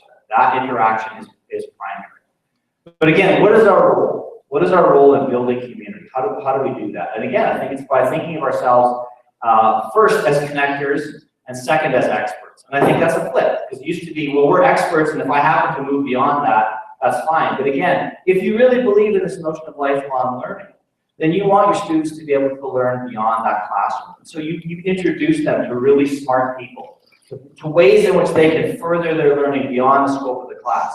Because when you don't do that, you subtly send a message that once this course is over, you never have to think about it again, and it doesn't matter. And if you believe that, that's a different issue. But if you don't believe that, which I know most teachers, they love what they're doing. How do we connect them so that they can learn beyond the scope of their classroom? So one of my goals as a teacher, what I do with them is I introduce them to people. If you're teaching first grade, I want to show you first grade teachers that you can connect with. If you're interested in robotics, let me find you some people that you can learn from that can teach you robotics, whatever that interest is. But to me, that becomes a primary function of my job, is to connect my students to other people. And that I think can happen even at the kindergarten level. Is how do we safely begin to do that? Because I think that idea of community is part of what kids should be learning all along. Here's a great example of what happens when this community, this connection goes beyond the classroom. It's a fly-in community, so everything that you see here has to be flown in at an incredible cost. Now that's Tom White. He teaches grades 3 and 4 in Agoki, which is a First Nations community of about 200 people. And because it's a fly-in community, there's really limited resources for the kids. Aside from the school, there's really, there aren't many things here. So Tom, who's a musician as well as a teacher, decided to start a club at school. So I ordered about 15 ukuleles from most places in Nova Scotia, and they arrived here just over the Christmas holidays, actually. And in January, I started putting together the ukulele club. Tom had the kids, he had the ukuleles. Problem was they needed something to learn. There was no ukulele lesson plan. So Tom turned to the internet. Well, how you doing, folks? This is Patrick. We're out in the backyard. It is a beautiful afternoon here. He knew about a father-son duo from Maryland named Pat and Patrick Costello. They make instructional folk music videos for the internet. So Tom, he emailed the Costellos to ask if they could send some of their videos on a DVD so his ukulele club could watch and learn. But Patrick Costello had a different idea. He created a ukulele lesson plan, posted it to his website, and invited ukulele players from all around the world to make their own instructional videos for the ukulele club in Agoki Post. Patrick says the idea was to give the kids a glimpse into how music can bring people around the world together, and at the same time, give folk musicians the opportunity to develop their teaching skills. Hi, I'm Daniele from Reggio Emilia, Italy, and this is my entry for the ukulele project. And so I guess starting to come in now are all these videos from all over the world, really, just to see everyone taking turns and teaching one lesson at a time and uploading those videos to archive.org. Oh, yes, Andy here in the UK, England. Hello, this is Tim Davis in Gwangju, South Korea. That's, I think it was Tim in Korea who put together an introduction to the song Skip to My Lou. So we got to watch him sitting around a beautiful stone wall with some kind of temple or interesting building in the background as he went along to Skip to My Lou and taught us how to play it. It's kind of a remarkable thing because these kids who live in a place that's so limited, you know, we're having conversations through the internet with folks from around the world who have an interest in music, like building a shared language and making it possible for them to converse on these terms with people from very different backgrounds. People ask, what's going to happen? Are computers, is the internet going to replace teachers? And I would say absolutely not. Technology won't replace them, but this is true though. I think that teachers who know how to use technology definitely effectively to help their students connect will replace those who can't. Because unless you're taking advantage of those spaces and places, that's going to be a difficult thing. And part of that community is that you have to have these spaces to share. So having a classroom blog where kids can post things online, where they can receive feedback with others, from parents, from people. That's such an important thing to be able to do. How are your students going to connect? Because there's never going to be enough time in class to do all the community work that you want. The other thing is to show them, to teach them how to network. How do you reach out? How do you go in these global spaces? Here's an example here in Aurora where they're looking at this project for human traits. And so they actually went online. Where's Phil? There he is, right there. This is the deal. So, but I mean, to me, I just watch this and I think this is how you do it. So they go on Twitter and they create a video and they start asking people. Aurora, Nebraska! This video is for you, expert kid. For your conservative, need your help. We know you already play. The Big Red, scoring awesome touchdowns. And being a leader we can all look up to. Thanks, Rex. We need to know about your genes. Not those genes. Conserving things like hair, earlobes, your eyeballs, phalanges. Much more. Thanks for supporting Conservation! This video is for you, Rex Burkhead. Rex Burkhead! So, did you ever hear from Rex? You did! So how many people responded to that survey? We have about over 2,000. That's insane. That's insane. Like, and again, like those numbers, that concept, completely impossible 10 years ago. Never could do it. And now you can. And again, have a conversation with Philip about what does that do to student learning when you have that community. But again, what I love about the video is everybody gets a chance to contribute. There's an opening for everybody. They can be part of that experience. And learning is so much richer in that thing. And to me, again, this starts by being intentional about what community has to look like in your classroom. And as, again, Prensky said, class size only matters if the teacher does everything. If you're the roadblock, if you're the bottleneck to learning, if everything has to come through you, there's a problem. There's a problem. You have to start distributing what learning looks like to more than one student. And again, for me, the expectation, this is what I invite everybody, I think every classroom in the world should be asking your students these questions at the beginning of the class, saying, this is what I expect of you. First of all, is what did you learn from other people? Paying attention to your neighbor, paying attention to how you can learn from others. And what did you contribute to that learning of others? Because you can't give someone just can't say, well, I just want to sit in the back, I'm just going to learn, I'm just going to leech off everybody else, and I'm not making any contributions. But everybody else is contributing. No way. You make a contribution. And I think what the tools of it does today is it helps the student who's shy. Absolutely. They're never going to say anything in class, but they might post something online. They might share something in another space. So having these other spaces increases the opportunity for people to participate. I had students that said to me, well, this doesn't make any sense. I'm taking your course because I don't know anything about technology. What in the world can I contribute? I said, the first thing you contribute is ask good questions. I don't know how to do this. Can someone explain what this is? And when you post it in an online space, I'm never the first person to answer that question, ever. Because I know there's other people in my class that can answer that question. They've either known it from personal experience, or maybe it's something that I've taught them that they know better than than this student has, and it gives them an opportunity to teach. And I get out of the way and let them start doing that themselves. So That's a beautiful contribution, simply by starting a conversation, asking a question, sharing a link. Hey, you showed this video last time. I saw this online, and I wondered if this was related to that. Everybody can do that. You give people an opportunity to do that. But you have to, if you believe this idea of community is important, and I definitely do, you have to give them an opportunity, and you have to set out the expectations that we're here together, we're here to learn together. I have my students actually at the end of the term write a paper, tell me people that you learn from, talk about those experiences. I think just making it intentional, having conversations. Maybe if you're teaching elementary, at the end of the day, say, who taught somebody else something today? And you model what that looks like. To me, that's a huge part of what the future of schools are like, is that we have communities and that we believe that classrooms are actually learning communities. The last idea is a disposition, I think, as teachers, and that is thinking of teachers as researchers. And I would ask the question for most people, who's responsible for professional development and research and development?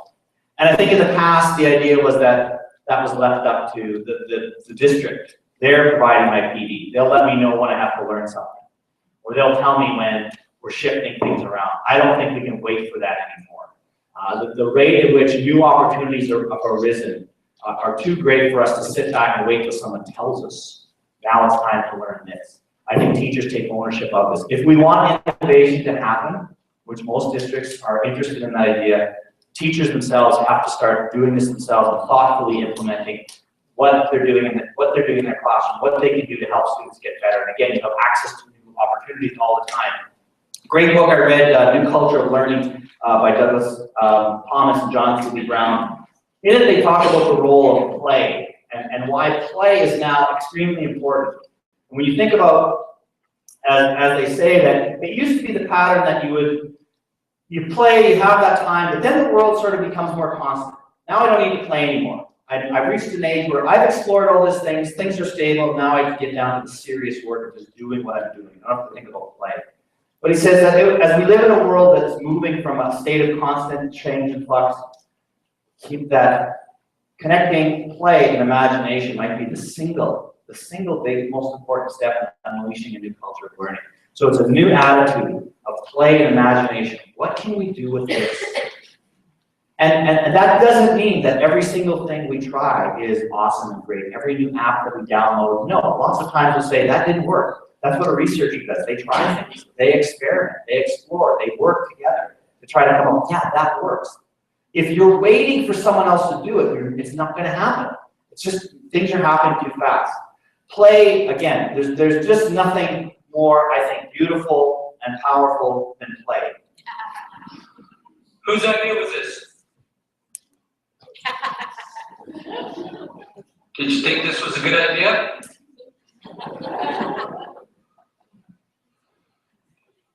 Look at brother's face. Who can pay now?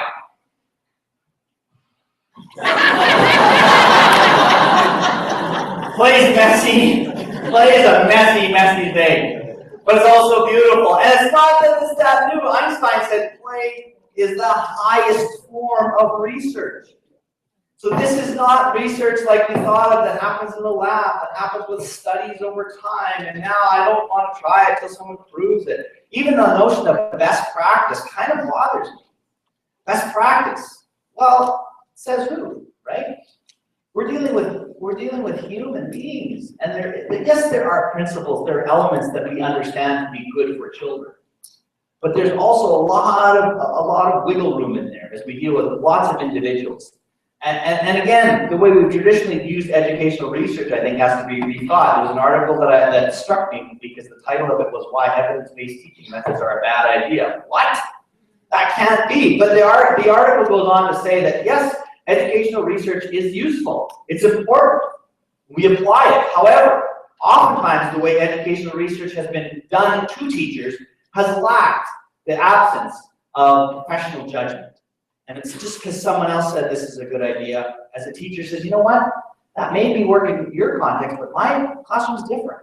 And so what has to happen is what you see on the bottom, the experimentation and education should be part of teachers' everyday life. Every single day you think of yourself, I'm a researcher because I'm going to go work with children and I need to watch what happens and find out, that worked and that didn't work. and thinking about that. But if you never start to question, if you never say, what will happen if we try this? And you're still waiting around, it's never going to happen. 2008 comes along, and I'm working in a district, and I have a teacher that says to me, what can I do with these cell phones? She didn't even own one. She's a 9th grade teacher in rural Saskatchewan. She had 28 students, 16 of them who had, and they're all had flip phones. Like, no one even had a smartphone in 2008. But she looked at them and she said, there has to be something we can do with them besides just what she didn't have one, so she really didn't know. But she asked the question. There has to be a way. And it was just an invitation for me to say, yeah, I think there is. Let's see what that's like. And so we worked together with her students and implemented smartphones. With them, we actually partnered with a local ISP company who actually supplied every student with a smartphone, BlackBerry, and paid their data plan for a year to look at what would happen when kids have a smartphone in their class. This is 2008, remember. Every building, in this building too, had signs that said no cell phones in school. And yet we were using them in the classroom. But it was a powerful thing because this research didn't just happen for the teachers. The students were part of it too. They developed what would be the guidelines. How would we use these in class? You partner with the students. Looking at what this did, we looked at the impact of teaching and learning. They ended up actually broadcasting to the University of Michigan. Liz Cobb, who's done tremendous stuff with mobile learning, wanted to know, what does this look like in the classroom? This wasn't an official research project. It wasn't tied with anything. It was just a teacher asking a question. What could we do with this? And from there, but that's a pretty big example. I just think that question should be happening all the time. When you see something interesting, what could we do with this? Could this be used for something? So how do we have that mindset to do that? But understanding that the difference today is that digital allows something called, that Clay Shirky talks about, as cheap failure. I mean, when you think of the digital camera, though again, there's people in this room who have no idea what other kind of camera there could possibly be, but there were cameras before digital. And for when I had them, my wife and I were both going to university at the time, our fridge was full of these canisters. Again, you don't know what these are. We couldn't afford to develop them because you took so much time to take these pictures. Now you take pictures and you look, that's not a good one, you delete it. Cheap failure is what digital affords. It allows us to try something. It doesn't cost anything to try it and make a mistake. Just do it over. The opportunity to repeat itself is there. And as you're looking online, you're seeing things, you're seeing interesting ideas that might be useful for students. One of my former students that I taught, Kyle Webb, who's a middle school teacher in Saskatchewan, struggling with his students not being excited about mathematics and just boring. He finds Hour of Code. Well, what's Hour of Code? Go look it up. It's just simple ways to introduce your students to coding. He started using it with his students, and he said, engagement and interest from every student in my class. He said, never had that before, not every student. And again, there's probably not much out there that everybody's going to like all the time. But this was one of those home runs that happened because he could implement something in the classroom and take it and watch how his students reacted to it. When it comes to professional learning, I think we've overcomplicated. I think there are two things, and two things only, that professional development should entail, and that is your responsibility as an educator to learn something and then share it. That's what professional learning should look like. Everybody here has a different interest. So if the district says everybody's learning that, that might be great for half of you, but half of you are interested in it. So that's your job. Figure out what you want to learn, start learning it, and start figuring out a way to share it. One of the most simplest, powerful ways is a blog. And I talk about this a lot around this. And to me, this is, a blog is really the synonym for reflection, open reflection. How you do that and where you do that, there's probably a million ways to do it. But there's really nothing that gets at this idea as blogging. How do you have a blog? All right. Blogging is free. It doesn't matter if anyone reads it. What matters is the humility that comes from writing it. What matters is the metacognition of thinking about what you're going to say. How do you explain yourself to the few employees or your cat or whoever's going to look at it? How do you force yourself to describe in 3 paragraphs why you did something? How do you respond out loud? If you're good at it, some people are going to read it. If you're not good at it and you stick with it, you'll get good at it. But this has become much bigger than Are You Boing Boing or the Huffington Post. This has become such a micro-publishing platform that basically you're doing it for yourself to force yourself to become part of the conversation, even if it's just that big. And that posture changes it enormously. I will simply say my first post was in August of 2004, no single thing in the last 15 years professionally has been more important to my life than blogging. I mean, I could say the same thing. February 6th is my 10th year anniversary of that, but it's about me being reflective. It's about me sharing what I'm learning, thinking deeply about it in those spaces. I think that's the important thing. And the other thing is, isn't that exactly what we want our students to do? We want our students to think in those ways. And how can we keep asking students to do stuff that we're not going to do? And again, it's changing that role. It used to be, we talked about we're moving from sage on the stage to the idea of being guide on the side. And Erica McWilliams said, not enough anymore. Because guide on the side has this idea of, I'll be back here if you need me. She uses another term that I love, and that's meddler in the middle, which means I'm with this. I'm doing this with you. I think learning is useful and exciting enough that I'm going to do this with you. And so I take opportunities whenever I can to be reflective. I talk about my own stuff. I assess myself on my blog all the time. Here's what I'm doing well. Here's what I'm struggling with. Again, as a model to my students. And when I come across teachers who are doing it, it excites me because I know there are so many people who are willing to support that idea and essentially sharing their research, their finding. When you see a blog post like that, if you're a teacher, you empathize with that teacher because there's days that you suck too. And in this sense, here's a teacher that's saying, I'm trying this group thing and it's just not working. And here's how I think I'm going to get better. But again, inviting other people to do it, but explaining himself, trying to think through what went right, what went wrong, what do I got to do differently. And again, some people say I can't write, I can't do it. There's tons of other ways to do it. It doesn't really matter to me how or where, but if you don't have a habit of thinking metacognitively about your craft, and that's essentially what the research I'm talking about entails, is thinking what's working, what's not, what else could I do? I think that's a huge part of teaching that you might be missing out. And again, so powerful when this happens in the open, and we see this as people start sharing things online. And you think of, well, oh, Karen Adler. Who's Karen Adler? Well, she's another kindergarten teacher from New York City. And these weird ways in which people connect and work together just happens in ways we've never seen before. If you're a teacher, again, I would highly encourage you to join something called NT Chat, New Teachers Chat, is a way for you to start connecting with people as well. And thinking about, again, when I start this thing, how am I going to share? One of the simplest things, again, with my wife's blog, where she just went back to teaching here in January after a bit of a leave, and started off right away, just sharing what her students were doing and providing that opportunity. And her tagline is my favorite: sharing and documenting joyful learning. I talk a lot about joy, and I know that she's doing that in that thing. But again, by openly showing, here's what we're doing in our classroom. That's part of what that research is, because that collectively, someone else is going to find that and say, wow, that's interesting. How are you doing that? And those conversations happen all the time. I used to ask people this question: can I find your best work online? Can I learn from you? Because you're learning from others.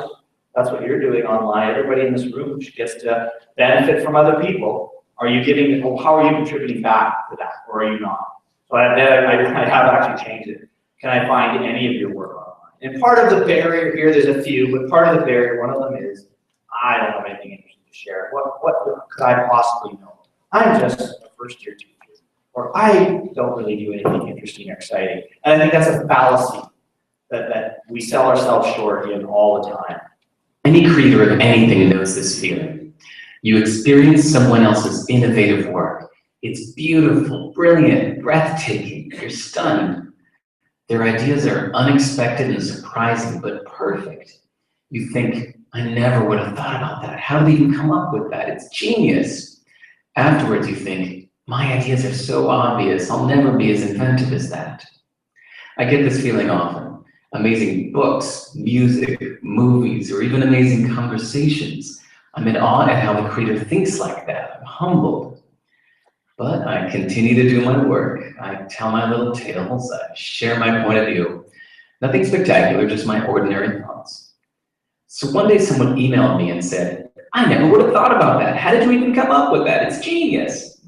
Of course I disagreed, and I explained why it was nothing special. But afterwards, I realized something surprisingly profound. Everybody's ideas seem obvious to them. I'll bet even John Coltrane or Richard Feynman felt that everything they were playing or saying was pretty obvious. So maybe what's obvious to me is amazing to someone else. Hit songwriters in interviews often admit that their most successful hit song was one they just thought was stupid and not even worth recording. We're clearly a bad judge of our own creations. We should just put it out and let the world decide. Are you holding back something that seems too obvious to share?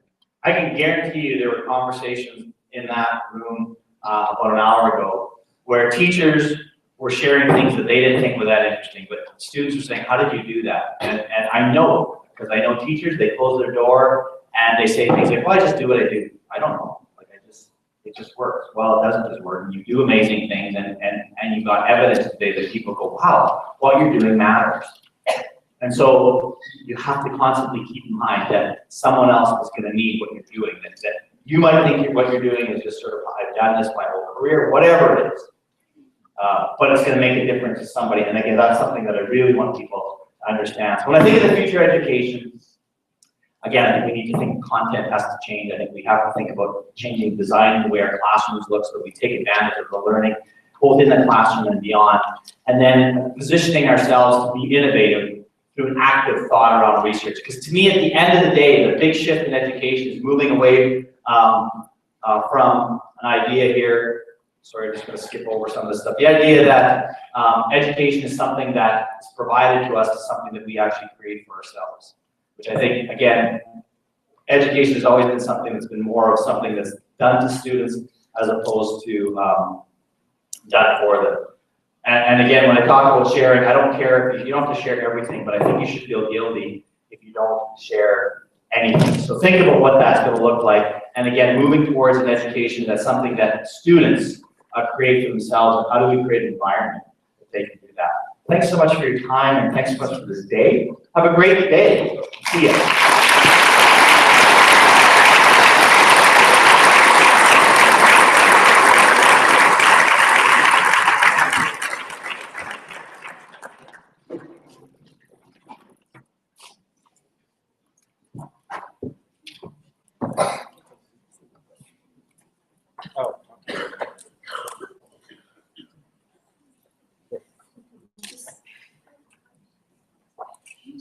A couple of minutes to give that to again say thank you to Dean Sharesky for a very inspiring way of looking at our teaching and our learning. And at this point, we would like to just call forward those teachers today who shared and opened their classrooms to us. We would just like to give you a little certificate of appreciation. And if you would just hold your applause until they each come up, then we will give a round of applause for all those teachers who participated today. So as I call your name, please come forward up on the stage and just line up. Rob Machigal, Craig Bedora, Doug Kittle, Ken Beal, Mark Standage, Mrs. Riarda, Mr. Peterson, Mr. Stewart, Mr. Tim, Mr. Johnson, Mrs. Elder, Mrs. Peterson, Mr. Keesley,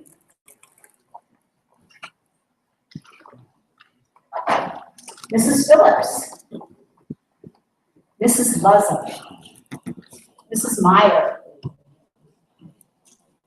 Mrs. Dick, please come up for us. Come up onto the stage.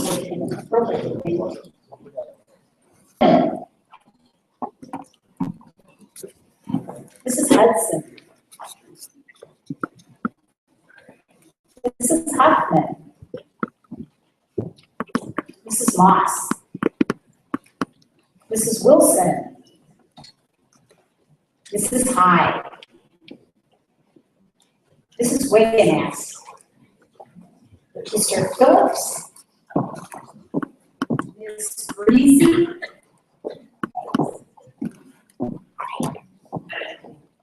Mrs. Dummer, Mrs. Dunn, Mrs. Bart, Mrs. Hulls, Mrs. Margreets, Mrs. Galusha, Mrs. McNeese, Ms. Clement, Mr. Ferris. I believe that's everyone. If I missed someone, please come forward. As soon as everyone's up here, I'd like you to join me in giving them a large round of applause for that they will hopefully share with their students as well, for allowing us to come in and observe in real time how technology is integrated one-to-one in elementary, middle, and secondary schools. Please join me in giving them a large round.